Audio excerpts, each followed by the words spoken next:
வணக்கம். இன்னைக்கு உங்களுக்காக கதை சொல்ல வந்திருப்பது வியல் உங்கள் சகி. இன்னைக்கு நம்ம பார்க்க போற கதையின் பெயர் ராதிகா தாரிகா. கதைக்குள்ள போலாமா? குருக்கள் அம்மனுக்கு தீபாராதனை காட்டிக் கொண்டிருக்க ராதிகாவும் தாரிகாவும் மனமுருக வேண்டிக் கொண்டிருந்தனர். குருக்கள் அர்ச்சனை தட்டு எடுத்து வந்து ராதிகாவிடம் கொடுத்தார். இருவருக்கும் குங்கும பிரசாதம் கொடுத்துவிட்டு க்ஷேமமா இருங்கோ என்றார். இருவர் முகத்திலும் புன்னகை அரும்பியது. ஆமா, ஏண்டிமா, என்ன இன்னைக்கு அக்கா தங்க ரெண்டு பேரும் உங்க அண்ணன் பேர்ல அர்ச்சனை பண்றேன்? எங்க அண்ணனுக்கு இன்னைக்கு பிறந்த நாள் சுவாமி, அதுதான் என்றாள் ராதிகா குங்குமத்தை நெற்றில் வைத்துக்கொண்டு. அப்படியா? அப்ப அவனையும் அழைச்சிட்டு வந்திருக்கலாமே, நீங்க மட்டும் வந்து அர்ச்சனை பண்றேன்? என்ன செய்யறது சுவாமி, எங்க அண்ணனுக்கு செய்யற தொழில் தான் தெய்வம் போல. ஒருவேளை சாப்பிட மறந்தாலும் அந்த காய்கறி கடையை திறக்க மறக்காது. அதுதான் காலையில மார்க்கெட்டுக்கு ஓடி போயிடுச்சு. அது சரி, அதுதான் நீங்க ரெண்டு பேர் இருக்கேளே அவனுக்கு என்று சிரித்து கொண்டே உள்ளே சென்றார். இருவரும் கேட்டை திறந்து கொண்டு உள்ளே வர, என்னம்மா காலங்காத்தால எங்க போயிட்டீங்க ரெண்டு பேரும்?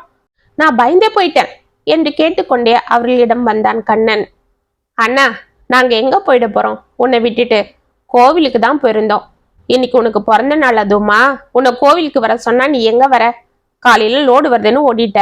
அதுதான் நாங்க போயிட்டு வரோம் என்று கூறிக்கொண்டே அவன் நெற்றில் குங்குமத்தை வைத்தாள் ராதிகா. இதற்குள் தாரிகா சென்று கதவை திறக்க மூவரும் உள்ளே சென்றனர். நல்ல பொண்ணுகம்மா நீங்க, உங்களை காணாம நான் பதறிட்டேன். என்னன்னா, உன்னை விட்டுட்டு நாங்க எங்க போயிட போறோம்? ஏன் இப்படி பயப்படுற? பார், முகமெல்லாம் எப்படி வேர்த்திருக்கு என்று தனது அண்ணனுக்கு முகத்தை துடைத்தாள் தாரிகா. நீங்க சொல்லுவீங்க, நீங்க ரெண்டு பேரும் என் தங்கச்சிங்க மட்டும் இல்ல, என் உசுருங்க. உங்களுக்கு எதுனானா என்னால தாங்க முடியாது. என் தங்கச்சிங்க என் கண்ணு எதிர்க்கவே இருக்கணும். அது சரிதான்ப்பா, நாளைக்கு அவங்களுக்கு கல்யாணம் ஆகி வேற வீட்டுக்கு தானே வாழ போனோம், அப்ப என்ன பண்ணுவ என்று சிரித்து கொண்டே உள்ளே வந்தார் சோமு. வாங்க சித்தப்பா என்று அவரை அழைத்து விட்டு உள்ளே ஓடினாள் ராதிகா. வரம்மா என்று அங்கிருந்த திண்ணையில் வந்து அமர்ந்தார் சோமு. அவர் அருகில் ஓடி சென்று அமர்ந்து கொண்டாள் தாரிகா. சித்தப்பா, அதை நினைச்சாதான் எனக்கும் பயமா இருக்கு என்று கூறிக்கொண்டே மற்றொரு திண்ணையில் அமர்ந்தான் கண்ணன். எதை நினைச்சி? அதுதான் இப்ப சொன்னீங்களே, அவங்களுக்கு கல்யாணம் பண்ணி அனுப்புறத பத்தி. அட என்னப்பா, அதுக்காக அவங்கள கடைசி வரை உங்ககிட்ட வச்சுக்க முடியும் என்று சிரித்தார் சோமு. அதுக்கு இல்ல சித்தப்பா என்றவன் ஏதோ கூறுவதற்குள், சித்தப்பா அதுக்கு தான் நான் என்ன சொல்றேன்னா, அண்ணனுக்கு சீக்கிரமா ஒரு கல்யாணத்தை முடிங்க. அப்பதான் அண்ணி வந்ததும் அண்ணன் அவங்க கிட்ட ஒப்படைச்சிட்டு நாங்களும் தைரியமா கல்யாணம் பண்ணிட்டு போக முடியும் என்று கூறிக்கொண்டே அவருக்கு பாயசம் கொண்டு வந்து கொடுத்தாள் ராதிகா. என்னம்மா இன்னைக்கு பாயசம் எல்லாம் செஞ்சிருக்கிற என்று கேட்டுக்கொண்டே அதை வாங்கினார் சோமு. எங்க அண்ணனுக்கு இன்னைக்கு பிறந்த நாள் சித்தப்பா என்றாள் தாரிகா. அப்படியா, நான் மறந்தே போயிட்டேன்டா கண்ணா என்று அவர் சிரிக்க, என் ஆசீர்வாதம் பண்ணுங்க சித்தப்பா என்று அவர் காலில் விழுந்து வணங்கினான் கண்ணன். நீ நல்லா இருக்கணும்பா, இந்தா என்று தனது பாக்கெட்டில் இருந்து ஒரு 500 ரூபாய் எடுத்தவனிடம் கொடுத்தார். எதுக்கு சித்தப்பா இதெல்லாம்? நான் என்ன சின்ன குழந்தையா? பரவாயில்லடா, வச்சுக்க. என்னைக்கு இருந்தாலும் நீங்க எனக்கு குழந்தைங்க தான். ஆனா என்ன செய்யறது, உங்க அம்மா அப்பா போனதும் சித்தப்பா என் தங்கச்சிங்களை நீங்க பாத்துக்கோங்கன்னு அன்னைக்கு வந்து நீ கேட்கும்போது என்னால பாத்துக்க முடியல. நானும் ஒண்டி கட்ட ஒரு கல்யாணம் காட்சின்னு இல்லாம கட்ட பிரம்மச்சரியா இருந்துட்டேன். என் பொழப்பும் ஊர் ஊரா சுத்துறது. அதுதான் பொம்பளை பொண்ணுங்களை எப்படி பாத்துக்கிறதுன்னு பயந்துட்டேன்டா. அதுக்குதான் அப்படி சொல்லிட்டேன். அதுவே என் மனசு இன்னமும் உறுத்திட்டு இருக்கு என்றார் சோமு.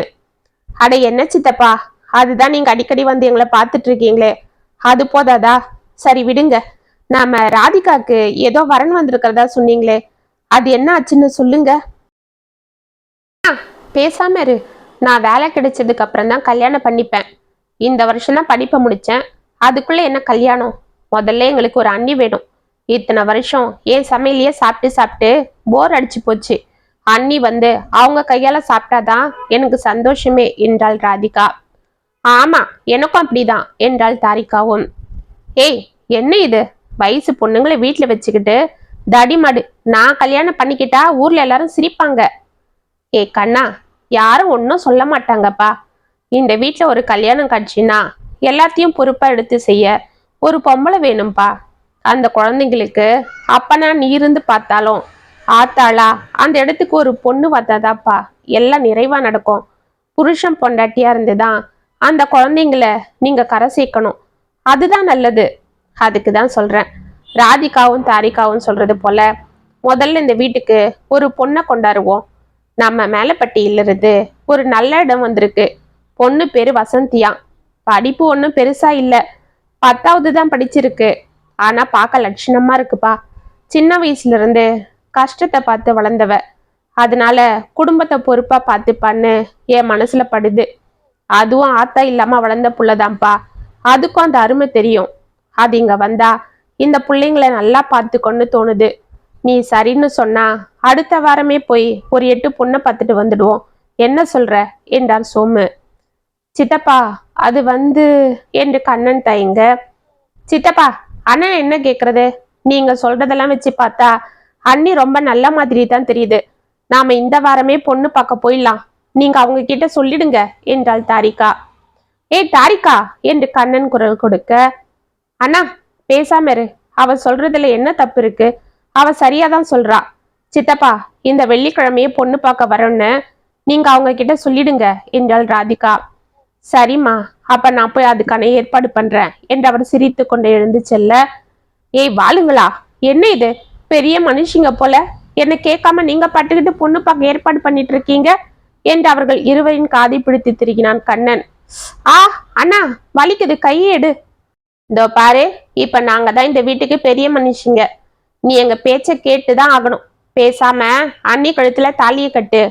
ஹேய் தாரிகா, பொண்ணையே போய் இன்னும் பார்க்கல, அதுக்குள்ள அண்ணி அண்ணின்னு சொல்ல ஆரம்பிச்சிட்டீங்க என்று சிரித்தான் கண்ணன். சித்தப்பா சொல்றதுலயே ஏதோ எங்க மனசுக்கு ரொம்ப பிடிச்சு போச்சுன்னா நீ வேணா பாரு, அந்த இடம்தான் உனக்கு செட் ஆகும். அதெல்லாம் சரிதான் ராதிகா, ஆனா உன் கல்யாணத்துக்கு அப்புறம்தான் நான் கல்யாணம் பண்ணிக்கணும்னு இருந்தேன். அண்ணா திரும்ப திரும்ப என்று அவள் கூறுவதற்குள், இல்லடா, வர்றவ எப்படி இருப்பாளோ என்னமோ, அவளால நீங்க சின்னதா பாதிப்படைஞ்சாலும் நான் என் உயிரையே விட்டுடுவேன் என்று அவன் கண்கள் கலங்க. அண்ணா என்னண்ணா, நல்ல நாள் அதுமா இப்படி பேசுற என்று அவன் வாயை இருவரும் பொத்தினர். இல்லடா செல்லங்களா, நான் உங்களை ஒரு அண்ணனா வளர்க்கல, அப்பாவா அம்மாவா இருந்து வளர்த்துட்டு வரேன். உங்க கண்ணுல சின்னதா தூசு பட்டாலும் என்னால அதை தாங்க முடியாது. தெரியும்ண்ணா, உன்னை பத்தி எங்களுக்கு தெரியாதா?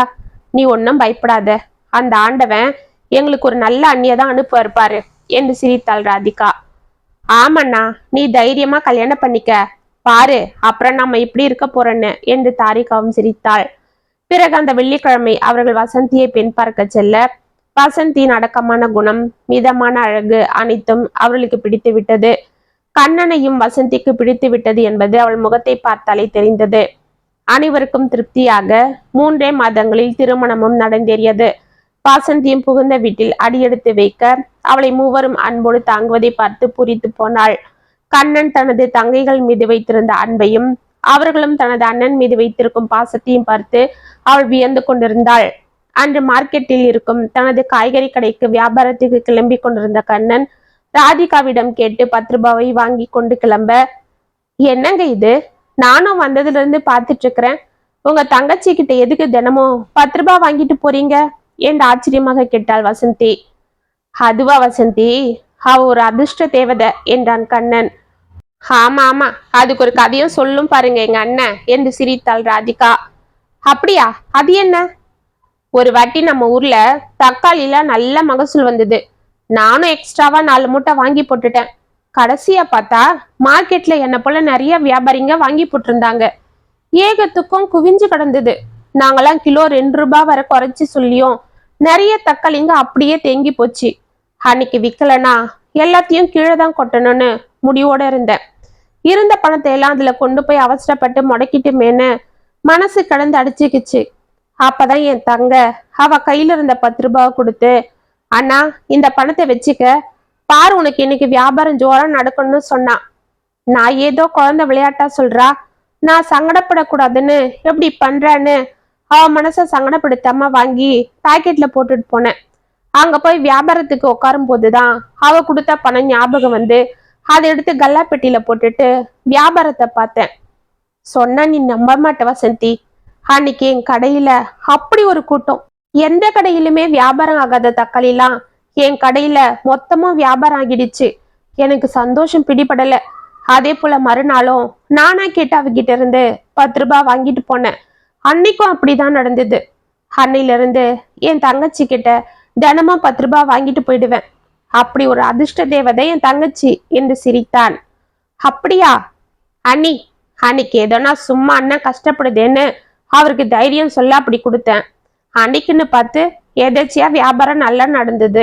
அதுக்கு அண்ணன் என்னை தேவதையாவே மாத்திடுச்சு. எங்க அண்ணன் அப்படிதான் எங்க 2 பேரையும் எப்பவும் தலையில தூக்கி வச்சுக்கோம்.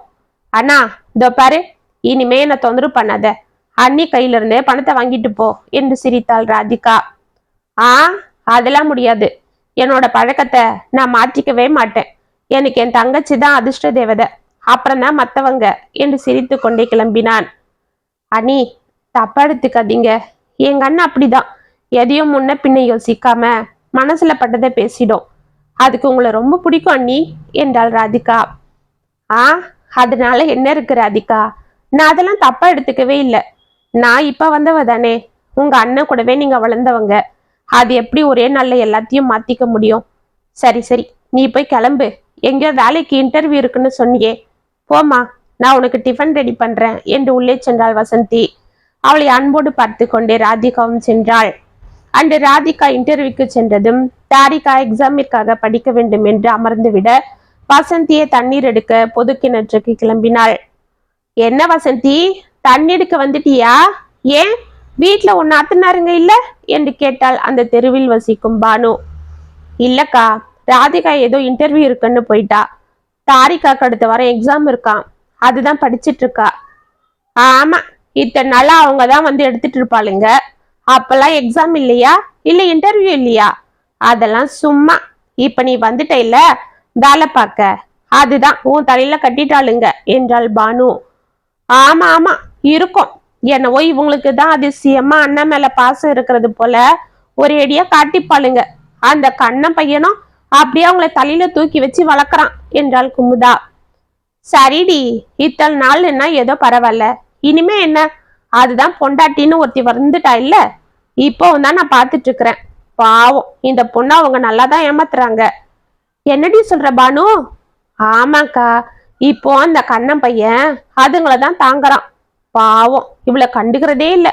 நேத்து கூட 3 பேரும் சேர்ந்து எங்கேயோ வெளியில போனாங்க தெரியுமா? அக்கா, அவங்க எங்கேயும் போகல, இங்கதான் டவுன் வரைக்கும் போயிருந்தாங்க. தாரிகாக்கு ஏதோ புக்கு வாங்கணும்னு, அவளைதான் அவங்க அண்ணன் கூட்டிட்டு போனாரு. அப்படியே ராதிகாவும் அவன் ஃப்ரெண்டை பார்த்துட்டு வரணும்னு கிளம்புனா. என்னையும் தான் கூப்பிட்டாங்க. நான் தான் வயிறு கொஞ்சம் வலியா இருக்கு, நான் வரலன்னு சொன்னேன் என்றாள் வசந்தி. அதுக்காக அப்படியே விட்டுட்டு போயிடுவாங்களா? இப்ப அவன் ஃப்ரெண்டை பார்த்துதான் ஆகணுமா? உடம்பு முடியாம அன்னிக்காரி வீட்டுல இருக்கும்போது அவளுக்கு என்ன ஃப்ரெண்டை பார்க்க வேண்டி கிடக்கு? எல்லாம் சும்மா வசந்தி என்றாள் பானு. இந்த பொண்ணு ஏதோ உஷாரா இருக்கும்னு நினைச்சோம். ஆனா இது ஒரு இளிச்சவாயா இருக்கும் போல இருக்கு. இதோ பாரு வசந்தி, நீ இப்படி எல்லாம் இருந்தா அப்புறம் உன்னை அந்த வீட்டுக்கு வேலைக்காரியாதான் வச்சுக்கிட்டு அவங்க உன்னை ஏறி மிதிப்பாங்க. இல்லக்கா, அவங்க என் மேல பாசமா தான் இருக்காங்க.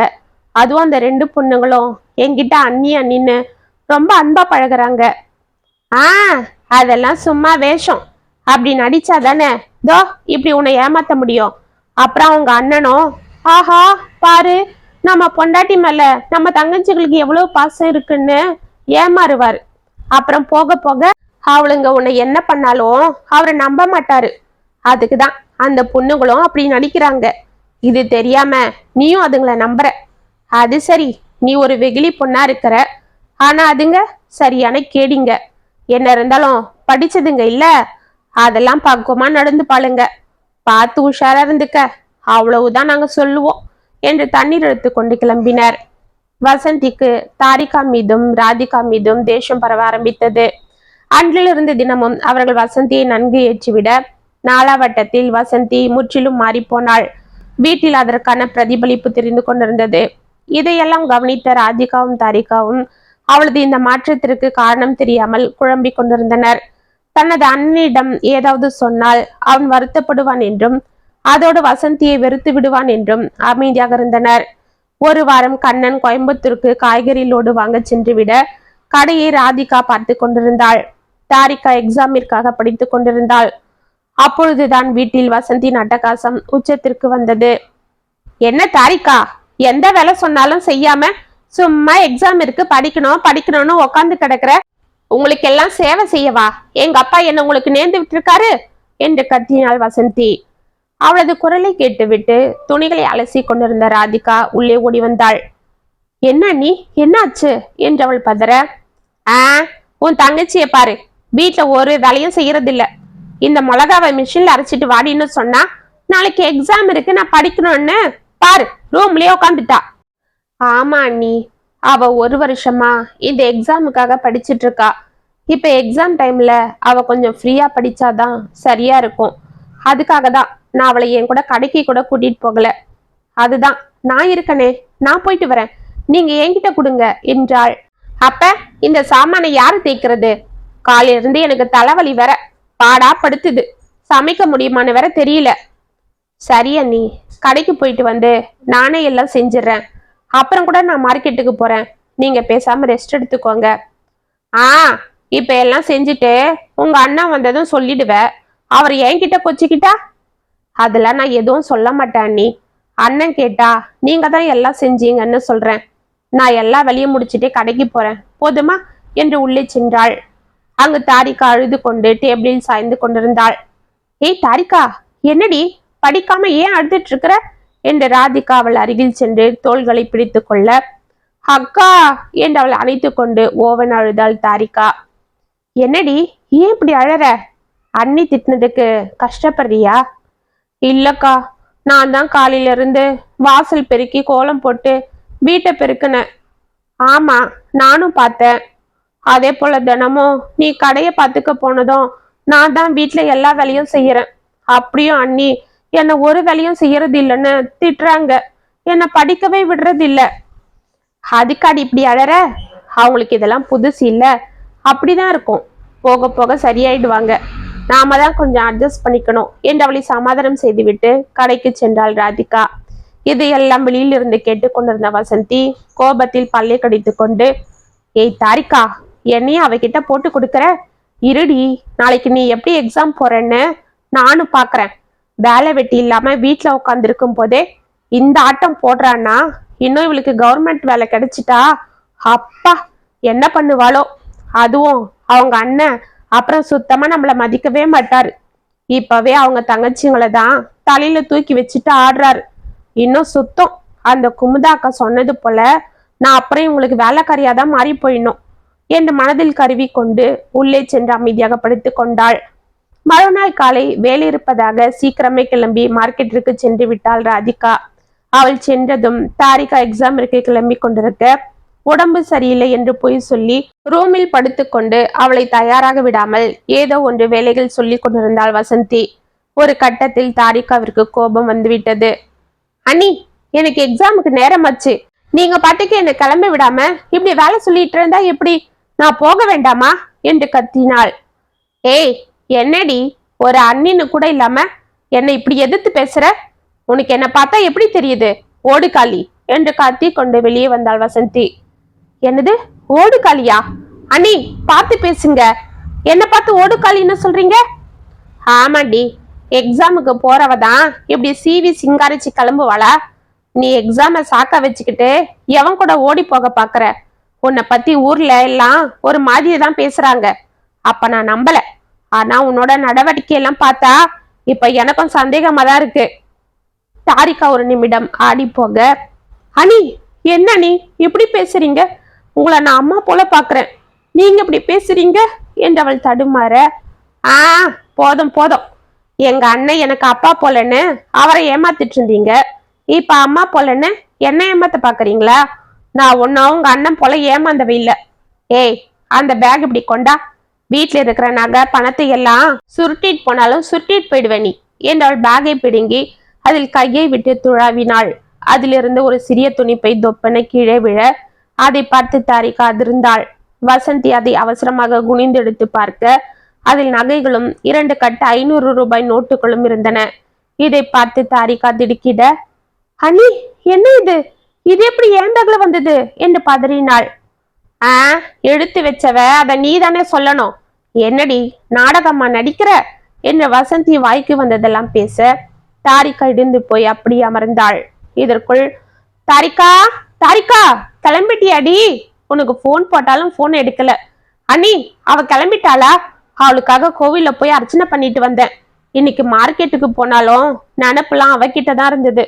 அதுதான் சித்தப்பாவை கொஞ்ச நேரம் பார்த்துக்க சொல்லிட்டு ஓடி வரேன் என்று கூறிக்கொண்டே மூச்சு வாங்க உள்ளே வந்தாள் ராதிகா.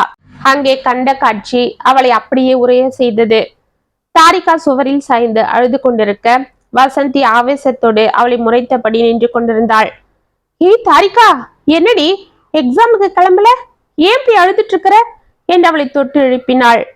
தாரிகா அழுது கொண்டே அனைத்தையும் கூற பொங்கி வந்த கோபத்தில், அண்ணி என்ன இது? என் தங்கச்சிய பார்த்து திருடி நான் சொல்றீங்க? அவளுக்கு அதுக்கான அர்த்தமே தெரியாது. அவ சின்ன குழந்தை, அவளை போய் இப்படி பேசிருக்கீங்க? அதுவும் இன்னைக்கு அவளுக்கு எக்ஸாம் வேற. ஆமா எக்ஸாம். உன் தங்கச்சி அப்படியே எக்ஸாம் எழுதி ஃபர்ஸ்ட் கிளாஸ்ல பாஸ் பண்ண போறாளா? அப்படிதான் நீங்க கனவு கண்டிட்டு இருக்கீங்களா? ஆனா இந்த ஓடுகாலி படிக்கிறாளா இல்ல உங்க அண்ணனை ஏமாத்துறாளான்னு எனக்கு தான் தெரியும். சொன்னா அவர் என்ன நம்பவா போறாரு? அவ படிப்பு படிப்புன்னு ஏமாத்துறா, நீ இன்டர்வியூக்கு போறேன்னு ஏமாத்திட்டு சுத்துற. நீங்க 2 பேரும் பண்றதெல்லாம் எனக்கு தெரியாது நான் நினைக்கிறீங்க. நீங்க இப்படி பண்றத உங்க அண்ணனும் கண்டுக்கிறது இல்ல. நாளைக்கு நீங்க எவன் கூடயாவது ஓடி போயிட்டா பாவம் அந்த மனுஷன் தான் தலை குடியணும். அண்ணி போதும் நிறுத்துங்க. எங்களை வளர்த்தது எங்க அண்ணன். அவருக்கு எங்களை பத்தி நல்லா தெரியும். தெரியும். அந்த 2 கெட்ட ஆம்பளைக்கு என்ன தெரியும்? நீங்க பண்ற தில்லு முள்ளு. இதோ பாரு, இன்னைக்கு உன் தங்கச்சி நகைய பணத்தெல்லாம் எடுத்துட்டு ஓட இருந்தா, நாளைக்கு நீ என்னோட நகை எடுத்துட்டு ஓடுவ. அதுக்கப்புறம் உங்க அண்ணன் அவமானத்துல தூக்கு போட்டு தொங்குவாரு. அப்புறம் நான் தான் இதுல பாதிச்சு நடு தெருவுல நிக்கணும். என் குடும்பத்தை கெடுக்க வந்த சதிக்காரிங்க இப்படின்னு தெரிஞ்சிருந்தா நான் இங்க வாழவே வந்திருக்க மாட்டேன் என்று போலி கண்ணீர் வடித்தாள். அண்ணி போதும், நீங்க இவ்வளவு பேசுனதுக்கு அப்புறம் நாங்க இங்க இருக்க போறதில்ல. உங்க மனசுல என்ன இருக்குன்னு எங்களுக்கு நல்லாவே தெரிஞ்சு போச்சு. நாங்க இங்க இருக்கிறது உங்களுக்கு பிடிக்கல, அதுதானே? இது நீங்க அப்பவே சொல்லியிருந்தா என் தங்கச்சியை கூட்டிட்டு நான் எப்போ வெளியில போயிட்டு இருப்பேன். இப்படி அந்த குழந்தை மேல திருட்டு பட்டம் கட்டி அவளை நோகடிச்சு அவளை எக்ஸாம் எழுத விடாதபடி செஞ்சிட்டீங்களே. சரி, இனியும் இங்க இருந்தா பிரச்சனை வேற மாதிரி தான் போகும். வேண்டாம், எங்களால எங்க அண்ணன் வாழ்க்கை பாதிக்க வேண்டாம். நாங்க போறோம்.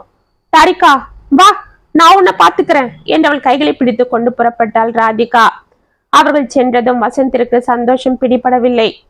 அப்பாடா, குமுதாக்கா சொல்லி கொடுத்தது போல எல்லாம் நல்லபடியா நடந்துச்சு. எங்க எதனா சொதப்பி மாட்டிப்பேன்னு பயந்தேன். அந்த பொண்ணுங்க சரியான ரோஷக்காரிங்க தான். நம்ம வேலைய சுலபமாக்கிட்டாங்க. அவங்க அண்ணன் வந்து கேட்டாலும் இதே போல சாமர்த்தியமா பேசி நடிச்சிட வேண்டியதுதான். ஐயா ஜாலி தொலைஞ்சாலுங்க. இனிமே என் புருஷன் சம்பாதிக்கிறது எல்லாம் எனக்கு தான், அவரோட பாசமும் எனக்கு தான் என்று மகிழ்ச்சியோடு உள்ளே சென்றாள். ஊரிலிருந்து சந்தோஷத்தோடு வந்து இறங்கிய கண்ணன், ராதிகா தாரிகா எங்கடமா இருக்கீங்க? பாருங்க அண்ணன் உங்களுக்காக என்ன வாங்கிட்டு வந்தேன்னு என்று உற்சாகத்தோடு அழைத்து கொண்டு வர வசந்தி முகத்தை உமென்று வைத்து கொண்டு மெதுவாக வந்து நின்றாள். என்ன வசந்தி, என் செல்லங்க எங்க காணோம்? எங்கேயாவது வெளியில போயிருக்காங்களா? சரி, இதோ பாரு, அவங்களுக்காக பட்டு சேலை வாங்கிட்டு வந்தேன். உனக்கும் தான். இல்லைன்னா அவங்க கட்டிக்க மாட்டேன்னு அடம் பிடிப்பாங்க. அன்னைக்கும் எடுக்கலையான்னு சண்டை போடுவாங்க. சரி சரி, எங்க போயிருக்காங்க? தாரிகா எக்ஸாம் நல்லா எழுதுனாலா? போன் போட்டாலும் 2 பேருமே போன் எடுக்கல, நீயும் எடுக்கல. எனக்கும் வேலை கொஞ்சம் அதிகமா இருந்ததால அப்புறம் போன் செய்ய முடியல. சரி, ஊருக்கு தானே போக போறேன்னு பேசாம இருந்துட்டேன். ஆமா என்ன வசந்தி, நான் கேட்டுட்டே இருக்கிறேன், நீ அமைதியா நிக்கிற. எங்க என் தங்கச்சிங்க என்றாள் முகத்தை உற்று பார்த்தான். அவங்க வீட்டை விட்டு வெளியில போயிட்டாங்க என்றாள் மெதுவாக. என்னது, வீட்டை விட்டு வெளியில போயிட்டாங்களா? ஏய் என்ன விளையாடுறியா? எனக்கு தெரியும், 3 பேரும் சேர்ந்து எனக்கு விளையாட்டு கட்டுறீங்களா? இதெல்லாம் அந்த சின்ன வண்டு வேலை தானே, எனக்கு தெரியாதா? அவ எப்பவும் அப்படிதான். இரு, அந்த கழுதி என்ன பண்றேன் பாரு என்று தாரிகா ராதிகா என்று அழைத்து கொண்டு உள்ளே சென்றான். அவன் வீடு முழுக்க தேடிவிட்டு அதிர்ச்சியோடு வசந்தியிடம் வந்து மீண்டும் கேட்க, என்னங்க நான் தான் சொல்றேன் இல்ல, உங்க தங்கச்சிங்க வீட்டை விட்டு வெளியில போயிட்டாங்க என்று முகத்தை உமிழ்ந்து வைத்துக் கொண்டு கூறினாள் வசந்தி.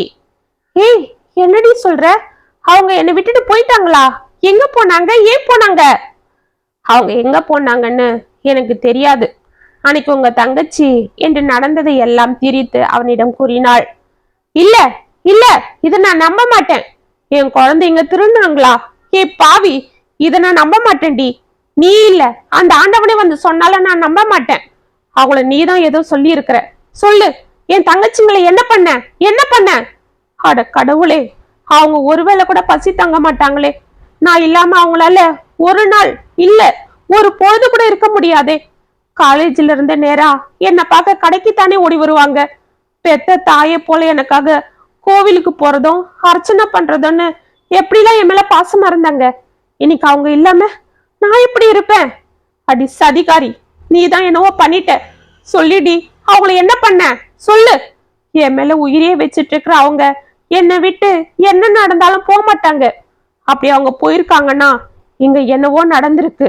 ஏய் சொல்லு, என் உயிர் ரெண்டும் எங்க எங்க என்னவளை பிடித்து உலுக்கி கொண்டே மயங்கி தொப்பென சாய்ந்தான். அவனை ஒன்றும் புரியாமல் பயத்தோடு பார்த்து கொண்டிருந்த வசந்தி அவன் மயங்கி விழுந்ததும் அலறிக்கொண்டு அவனை தூக்கினாள். வாங்க ராதிகா, வா தாரிகா, இதுதான் எங்க வீடு என்று அவர்களை உள்ளே அழைத்து சென்றான் சந்தோஷ். அவனது தாய் இருவரையும் பார்த்து அன்போடு முகமலர்ந்து வரவேற்றாள். அம்மாடி ராதிகா, உங்களை பத்தி சந்தோஷ் சொன்னாமா.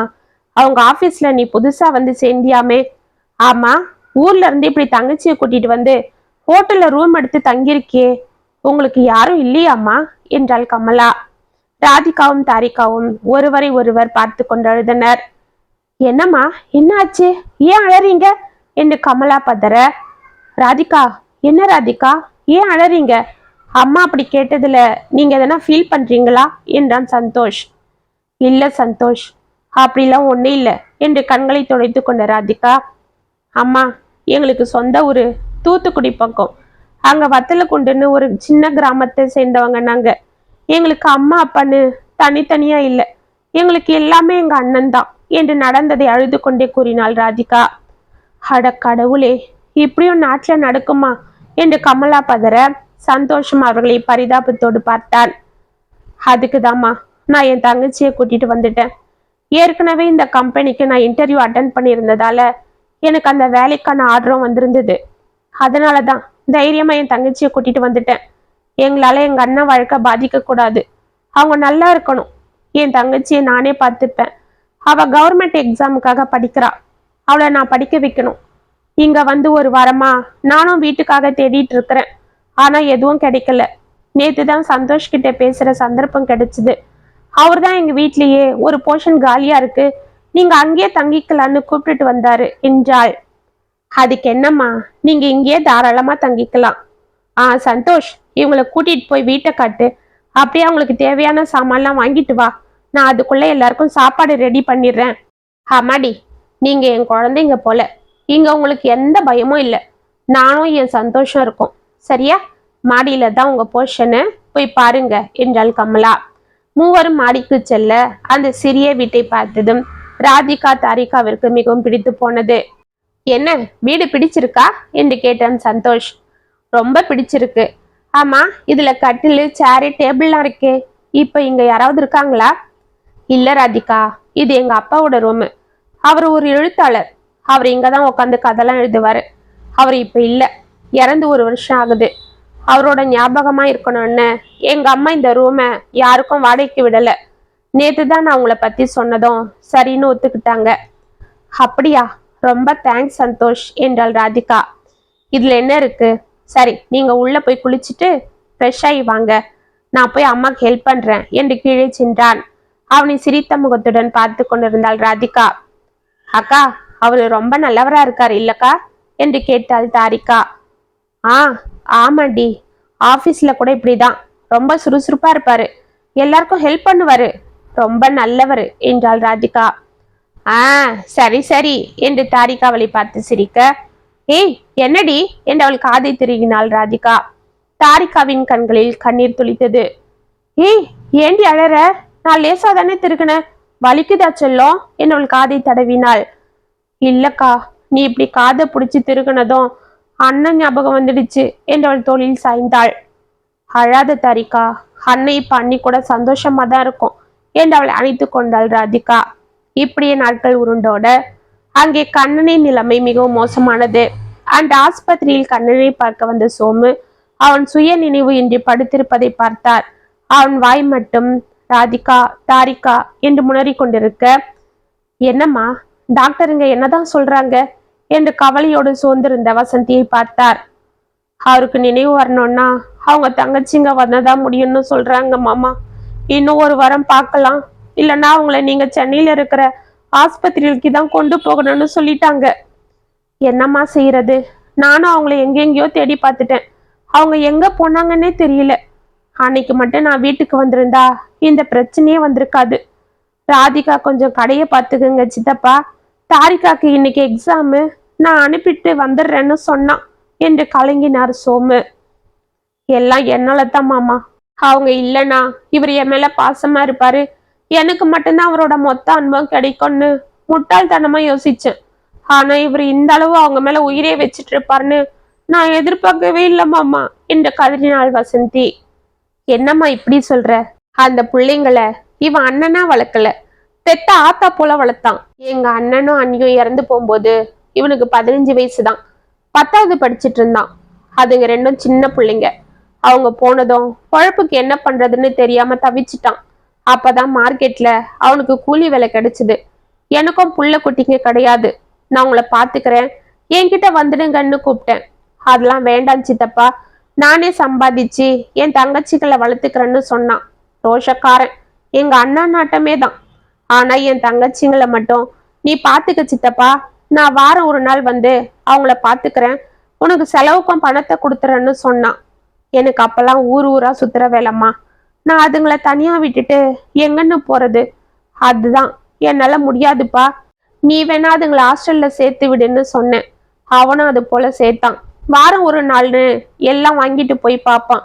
அப்பதான் ஒரு வாட்டி அவனுக்கு வேலை காரணமா கொஞ்ச நாள் போக முடியாம இருந்துட்டான். அதுக்குள்ள அந்த பிள்ளைங்க ரொம்ப இழைச்சி போய் பார்க்கவே ரொம்ப பாவமா இருந்ததுங்க. அந்த ஹாஸ்டல்ல நடத்துறவங்க இவன் கிட்ட பணத்தை வாங்கிக்கிட்டாலும் அவங்க குழந்தைங்களுக்கு சரியா சாப்பாடு போடாம நல்ல துணிமணிங்க கொடுக்காம கொடுமைப்படுத்திருக்காங்க. அந்த பிள்ளைங்களும் தன் அண்ணனுக்கு கஷ்டத்தை கொடுக்க கூடாதுன்னு எதுவும் சொல்லிக்காம இருந்ததுங்க. அன்னைக்கு போய் பிள்ளைய பார்த்தவன் துடிச்சிட்டு இருக்கான். உடனே அவங்க கிட்ட சண்டையை போட்டுட்டு தன்னோட தங்கச்சிங்களை கூட்டிட்டு வந்து தனியா வீடு எடுத்து அவனே பார்த்துக்க ஆரம்பிச்சான். அப்புறம் நானும் அடிக்கடி வந்து பார்த்துட்டு இருந்தேன். இப்படி 3 பேரும் ஒருத்தருக்கு ஒருத்தர் அன்போட வளர்ந்ததுங்கம்மா. தன் அண்ணனுக்காக அதுங்களும் தங்கச்சிங்களுக்காக இவனும் எல்லாத்தையும் தியாகம் பண்ணி விட்டு கொடுத்து வாழ்ந்தாங்கம்மா. அவங்கள போய் நீ பிரிச்சு பார்த்திருக்கியே, அவன் எப்படி அதை தாங்குவான்? அதுங்களுக்காக தான் அவன் உயிரே வச்சிட்டு இருக்கான். அதுதான் அவங்க போனதும் அவன் நினைவே இல்லாம போயிட்டான் என்று கலங்கினார் சோமு. மாமா, நான் தப்பு பண்ணிட்டேன் மாமா. அண்ணன் தங்கச்சிங்க இவ்வளவு ஒத்துமையா இருப்பாங்கன்னு, ஒருத்தருக்கு ஒருத்தர் உயிரே வச்சிட்டு இருப்பாங்கன்னு நான் நினைக்கவே இல்லை மாமா. பெத்த தகப்பனா இவரு அவங்கள நெஞ்சுக்குள்ள சுமக்கும் போது நான் அவங்கள பாரமா நினைச்சிருக்கேனே. எனக்கு இந்த ஜென்மத்துல அவர்கிட்ட மன்னிப்பு கிடைக்காது. எப்படியாவது அவங்க கிடைச்சிட்டா நான் அந்த அம்பாளுக்கு தீ மிதிக்கிறேன். இனிமே எந்த ஜென்மத்திலையும் இவங்களை நான் பிரிக்கவே மாட்டேன் என்று கதறினாள். அவளை பரிதாபமாக பார்த்த சோமு, கவலைப்படாதம்மா, எனக்கு தெரிஞ்ச எல்லார்கிட்டையும் நான் சொல்லிதான் வச்சிருக்கேன். கண்டிப்பா எதனா தகவல் கிடைச்சிடும் என்று அவர் கூறிக்கொண்டிருக்க அவரது நண்பர் தண்டபாணியிடமிருந்து போன் வந்தது. அதில் பேசி அவரது முகம் மலர, என்னமாமா, யாரு போன்ல என்றாள் வசந்தி. அம்மாடி, உன் வேண்டுதல அந்த ஆத்தா கேட்டுட்டாமா. என்னமாமா சொல்றீங்க? ஆமாம்மா, சென்னையில இருக்கிற என் ஃப்ரெண்டு தண்டபாணிக்கு நம்ம ராதிகா தாரிகாவோட போட்டோவை அனுப்பி வச்சிருந்தேன். அவ இன்னைக்கு கோவிலுக்கு போகும்போது இவங்கள பார்த்தானா. அவனுக்கு சந்தேகம் வந்து அவங்களுக்கு தெரியாம அவங்க பின்னாடியே போனானா. அப்ப கோவில்ல கண்ணன் என்ற பேருக்கு அவங்க அர்ச்சனை பண்ணிருக்காங்க. அந்த குருக்கள் கிட்ட கூட அவங்க அண்ணன் பேருக்குன்னு சொல்லியிருக்காங்க. அவங்க அண்ணன் பேரு கண்ணனான்னு கேட்டாரு. ஆமான்னு சொன்னேன். சரிடா, நீ கிளம்பி வா, நான் போய் திடுதிடுப்புன்னு அவங்க கிட்ட பேசினா சரிப்படாது. அதுவும் இல்லாம நீ போன்ல பேசினாலும் அவங்க நீ வர்றதுக்குள்ள இங்க இருந்து எங்கேயாவது போயிட்டாலும் போயிடுவாங்க. அதனால நீ கிளம்பி நேர்ல வா, நான் அதுக்குள்ள அவங்க பின்னாடி போய் அவங்க வீடு எங்க இருக்குன்னு பார்த்து வைக்கிறேன்னு சொன்னான்.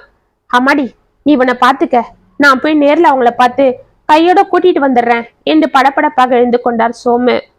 சீக்கிரமா கூட்டிட்டு வாங்க மாமா என்று வசந்தி பதற அவர் உடனே புறப்பட்டார்.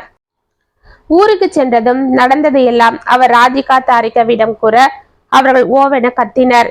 சந்தோஷும் கமலாவும் அவர்களுக்கு ஆறுதல் கூற சந்தோஷ் காருக்கு ஏற்பாடு செய்து அனைவரையும் அழைத்து கொண்டு புறப்பட்டான்.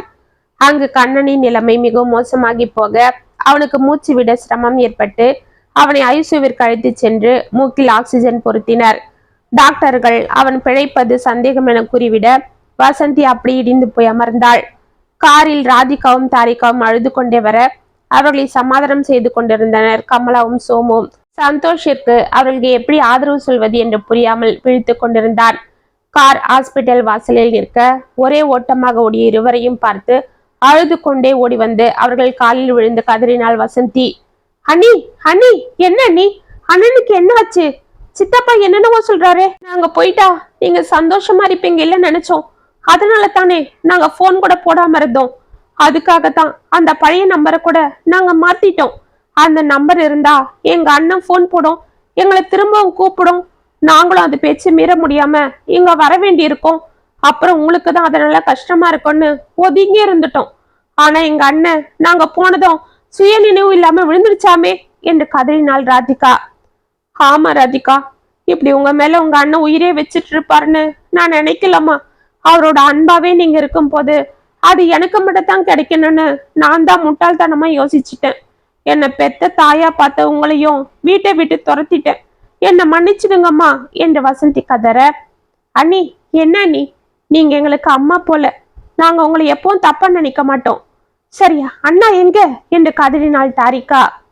உங்க அண்ணன் என்று அவள் அழுது கொண்டே உள்ளே கையை காட்ட இருவரும் பதறிக்கொண்டு கண்ணாடி வழியே உள்ளே எட்டி பார்த்தனர்.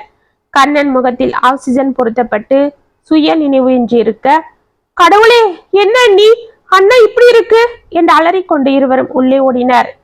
ஏமா உள்ளெல்லாம் வரக்கூடாது என்று நர்ஸ் அவர்களை பிடிக்க அவளை பிடித்து தள்ளிவிட்டு தனது அண்ணனிடம் இருவரும் அழுது கொண்டே ஓடினர். அவர்கள் பின்னால் அனைவரும் ஓடி வர இதற்குள் நர்ஸ் வெளியே டாக்டரை அழைக்க சென்றாள். அண்ணா, அண்ணா, எங்களை பாருண்ணா, பாருண்ணா, நான் உன் தாரிகா வந்திருக்கேன். ஆமாண்ணா, நான் உன் ராதிகா வந்திருக்கேன் என்று இருவரும் அலற மேலே சுருகி கொண்டிருந்த கண்ணனின் கண்கள் மெதுவாக அவர்களை பார்த்தது. அவன் கண்கள் நன்றாக விரிய அவன் முகத்தில் புன்னகை அரும்பியது. கண்களில் கண்ணீர் வடிய அவர்களை பார்த்தான். என் செல்லங்களா, என் செல்லங்களா என்று மூச்சு வாங்க எழுந்து கொண்டான். இதற்குள் டாக்டர் உள்ளே வர கண்ணனை பார்த்து அதிர்ந்து நின்றார். இதற்குள் அவரிடம் சென்ற சோமு அவர்கள் தான் அவனது தங்கைகள் என்று கூற, ஓ அப்படியா என்று டாக்டர் ஆச்சரியமாக அவர்களை பார்த்து கொண்டிருந்தார். இதற்குள் கண்ணன் மூக்கில் இருந்த ஆக்சிஜன் எடுத்துவிட்டு எழுந்து கொள்ள முயற்சிக்க அவனை மெதுவாக பிடித்து கொண்டனர் ராதிகாவும் தாரிகாவும். என் கண்ணுங்களா, என் செல்லங்களா, வந்துட்டீங்களா, வந்துட்டீங்களா? ஆமா, இந்த அண்ணனை விட்டுட்டு எங்க போனீங்க என்று கதறினான். அண்ணா, நாங்க எங்கேயும் போகலண்ணா, உன்னை விட்டுட்டு எங்கேயும் போகல. உனக்காக தான் நாங்க உன்னை விட்டு கொஞ்சம் தள்ளி இருந்தோம் என்று கதறினாள் ராதிகா. இல்ல இல்ல, இந்த சதிகாரி உங்களை வீட்டை விட்டு துரத்திட்டா. எனக்கு தெரியும். இன்னும் அவ இங்க இருக்கிறா. அவளை வெளியில போக சொல்லுங்க. அவ இருந்தா திரும்பவும் நம்மளை பிரிச்சுடுவா என்று கத்தினான். இல்லைங்க, நான் இனிமேலும் சத்தியமா உங்களை பிரிக்க நினைக்க மாட்டேன். என் தாலியை காப்பாத்தின இவங்க உங்களுக்கு மட்டும் இல்ல, எனக்கும் பிள்ளைங்க தான். என்னை மன்னிச்சிடுங்க என்று அவன் காலில் விழுந்து கதறினாள். அண்ணி என்று தாரிகா அவளை தூக்கினாள். அண்ணா, அண்ணிய மன்னிச்சிடு. அவங்க மேல இருந்த பாசத்தாலையும் உன் அன்பு அவங்களுக்கு மட்டும்தான் கிடைக்கணும்ன்ற ஆசையால தான் அப்படி நடந்துக்கிட்டாங்க. தயவு செஞ்சு எங்களுக்காக அவங்கள மன்னிச்சிட்டுனா என்றாள் ராதிகா. ஆமா கண்ணா, நீ படுத்ததுல இருந்து அவ தான் உன்னை பாத்துக்கிறா. அவ ஒவ்வொரு நிமிஷமும் துடிச்ச துடிப்ப நான் பார்த்துக்கிட்டு தான் இருந்தேன் என்றார் சோமு. ஆமாங்க, அவங்க மன்னிக்க முடியாத தப்பு ஒன்றும் செஞ்சில்ல, ஏதோ அறியாமையில செஞ்சிட்டாங்க. அவங்களுக்கும் சின்ன வயசு தானே, மன்னிச்சிடுங்க, அவங்கள ஏத்துக்கோங்க என்றாள் கமலா. அவர்களை கண்ணன் ஒன்றும் புரியாமல் பார்க்க, அண்ணா, இவங்க சந்தோஷோட அம்மா, இவங்க வீட்டில தான் நாங்க தங்கியிருக்கோம் என்றாள் ராதிகா. அப்படியா, சந்தோஷ் யாரு என்று கண்ணன் கேட்க, அவரு அக்கா கூட வேலை பார்க்கிறவரு. அது மட்டும் இல்ல என்று தாரிகா சிரிக்க, ஏய் பேசாம ரெடி என்று வெட்கப்பட்டாள் ராதிகா. அவர்களை பார்த்து சிரித்த கமலா, ஆமா தம்பி, ராதிகாவும் என் பையன் சந்தோஷம் ஒருத்தருக்கு ஒருத்தர் விரும்புறாங்க. எனக்கும் ராதிகாவை ரொம்ப பிடிச்சிருக்கு. அவளை என் மருமகளை ஏத்துக்க ஆசைப்படுறேன் என்றாள் கமலா. கண்ணன் ஆச்சரியத்தோடு சந்தோஷை பார்க்க, என்ன தம்பி அப்படி பாக்குறீங்க? என் பையனும் உங்க தங்கச்சி போல பாசமானவன் தான், ஒழுக்கமானவன் தான் என்றாள் கமலா சிரித்து கொண்டு. என்னம்மா இப்படி சொல்றீங்க? என் தங்கங்களை இவ்வளவு பத்திரமா நீங்க பாதுகாத்திருக்கீங்க. இத நீங்க சொல்லணுமா? என் தங்கச்சி ஒருத்தரை விரும்புறானா அது எப்படிப்பட்ட வைரமா இருக்கும்னு எனக்கு நல்லா தெரியுமா என்றான் கண்ணன். அப்ப என்ன, அடுத்த முகூர்த்தத்திலேயே டும் டும் டும் தான் என்று சிரித்தாள் தாரிகா. ஏ வாளு என்றவளை அணைத்து கொண்டாள் வசந்தி. ஒரு நல்ல முகூர்த்தத்தில் சந்தோஷ் ராதிகா திருமணம் இனிதே நடந்தேற அனைவரும் அச்சதை தூவி வாழ்த்தி மகிழ்ந்தனர். இத்துடன் ராதிகா தாரிகா கதை முற்றும். உங்களுக்காக எழுதின இந்த கதை உங்களுக்கு பிடிச்சிருந்தா கமெண்ட்ஸ்ல சொல்லுங்க, லைக் பண்ணுங்க, ஷேர் பண்ணுங்க, மறக்காம சப்ஸ்கிரைப் பண்ணிக்கோங்க. மீண்டும் நாளைக்கு வேற ஒரு சுவாரஸ்யமான கதையோட உங்களை சந்திக்கிறேன். அது வரைக்கும் இனிப்பிலே இருங்க. இப்படிக்கு வியல் உங்கள் சகி.